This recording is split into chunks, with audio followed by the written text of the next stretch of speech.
Hello, people.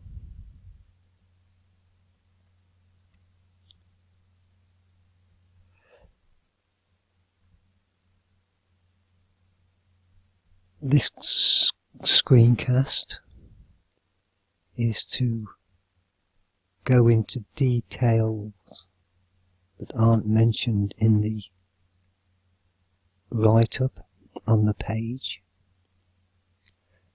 This is classed as a mini movie, 2.5 seconds,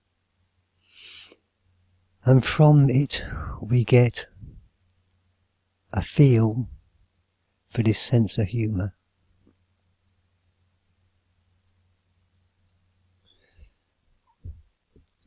When eventually it is presented and a quick thought of how to do that is on the new habitation page, and what is proposed on there is that we create the circumstances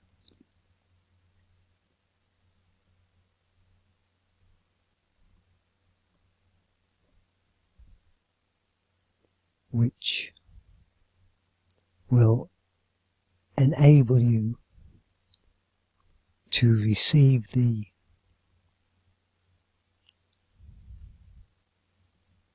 effect, get the effect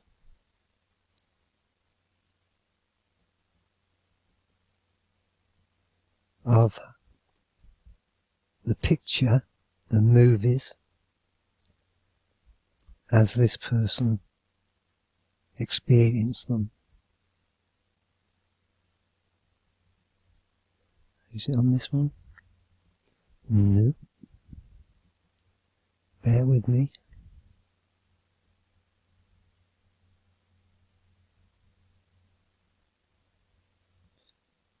I think possibly the best way to get the desired effect, the effect that I had when I first saw them, if we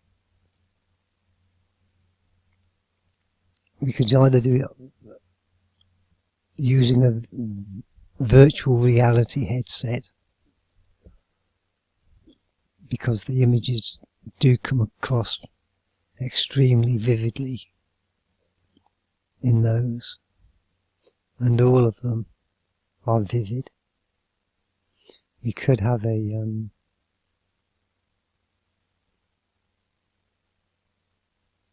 anechoic chamber.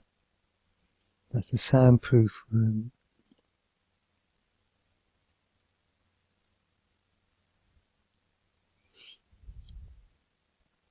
Anechoic. So you wouldn't have any distractions and you would get the full effect of the visualization. That's one way. You might come up with other ways for yourself. I don't, there's no reason why you can't think of a way of doing it for yourself. But the thing is to present them, make them presentable. It doesn't look like there's going to be the means you need.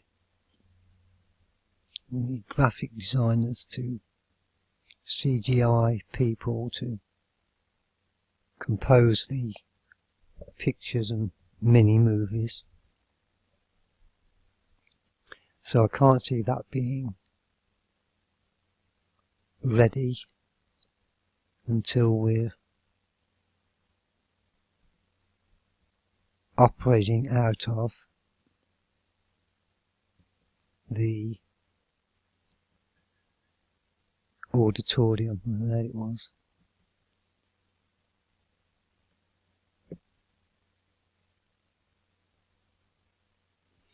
This page is entitled Getting Going.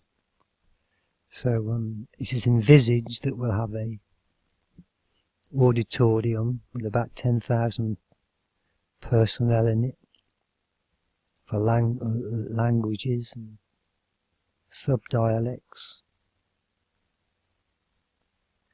And as I say, we'll have CGI people and graphic wizards who can compose the pictures within hours and have them ready, and then try to get the most effect, the original effect, in a means or in a way that are easily accessed. So we'll have, what should we call them?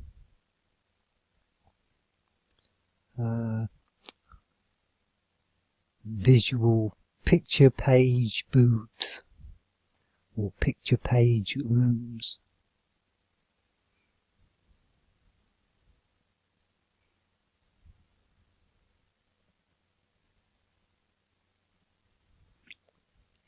And this one is relevant to our understanding of the one we refer to as God,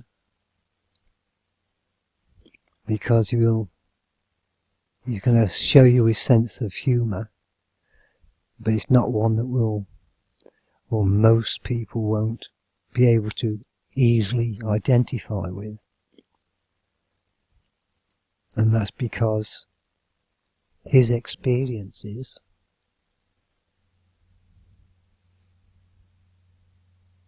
in getting an environment within the universe, i.e. that is our planet, ready for habitation. What he had to do to do that, to get it ready, is, well, it's pretty harrowing. Some pictures aren't going to be presented because they are a bit too harrowing to. We want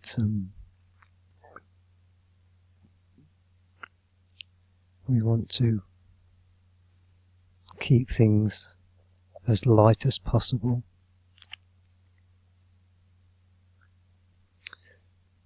But from his point of view, our suffering, those who do suffer, is, well, it's, you've got to try and imagine the worst thing that can happen and then extend that over millions of years and millions of times.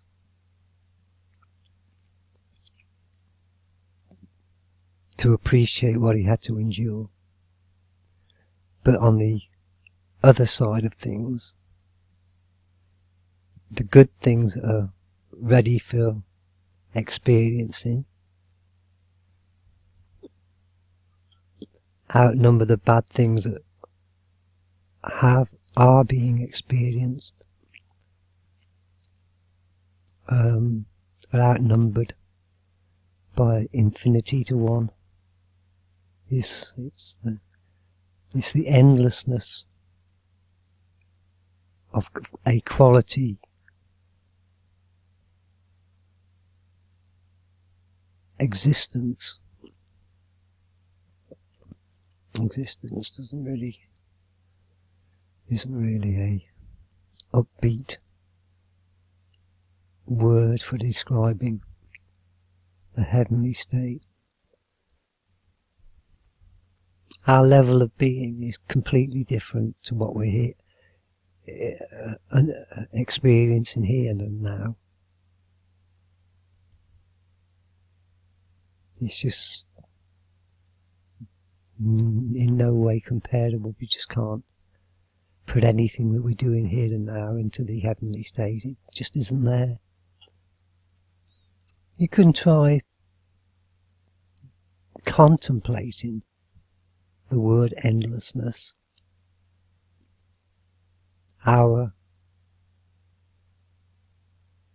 experience of living contains finite aspects, awake 2/3 of the time, asleep 1/3 of the time. The longest single experience we can have in one go is 48, 36 hours before tiredness takes over. There won't be any of that. You just got to imagine, if you can, being fully alert and never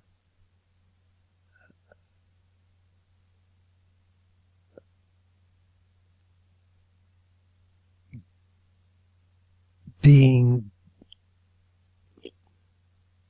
less than the best state you can imagine. And you've got to try and imagine that as an endless state. Not easy. Our brains just aren't capable of embracing the concept of endlessness. God is, of course, insofar that, between undulations, is put at 1 raised to the 83rd thousandth power years. Is subjectively, it will be endless.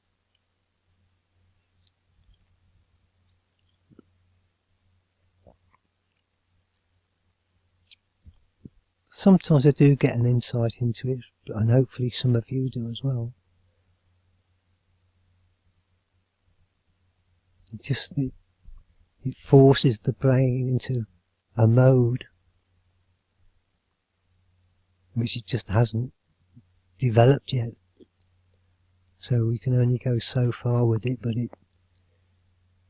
when it does take on a new feel, it's quite dramatic. And talking of heaven,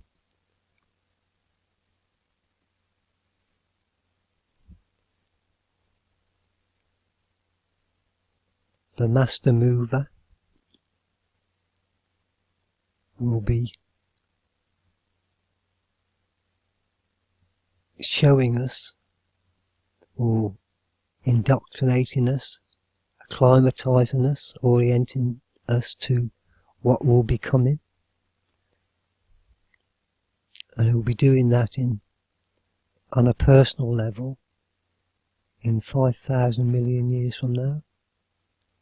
And that's how long it's going to take us to get into the position where we're ready to receive his love, her love.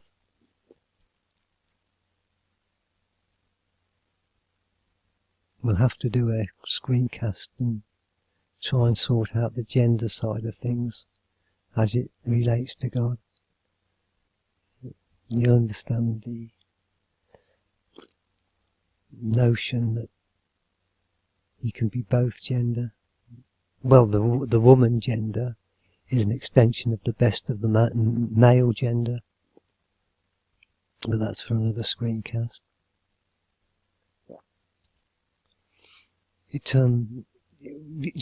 There's not really any way we can prepare ourselves here and now for what things will be like in a few thousand million years. The way I try to explain it is that these times, these troubled times,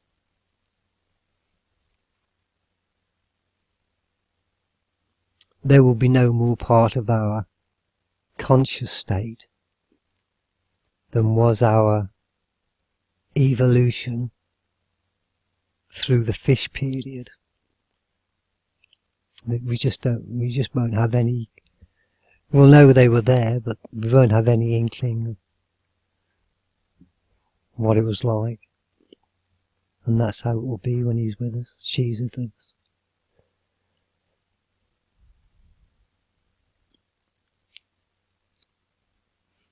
You will come to understand what he had to do.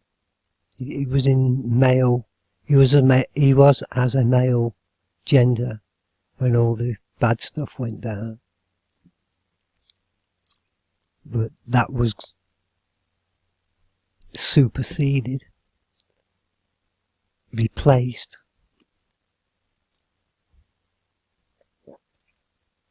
when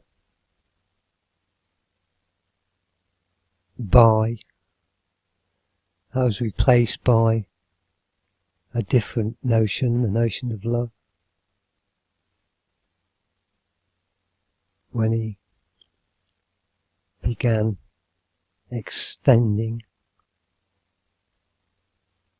the male to female characteristics of love.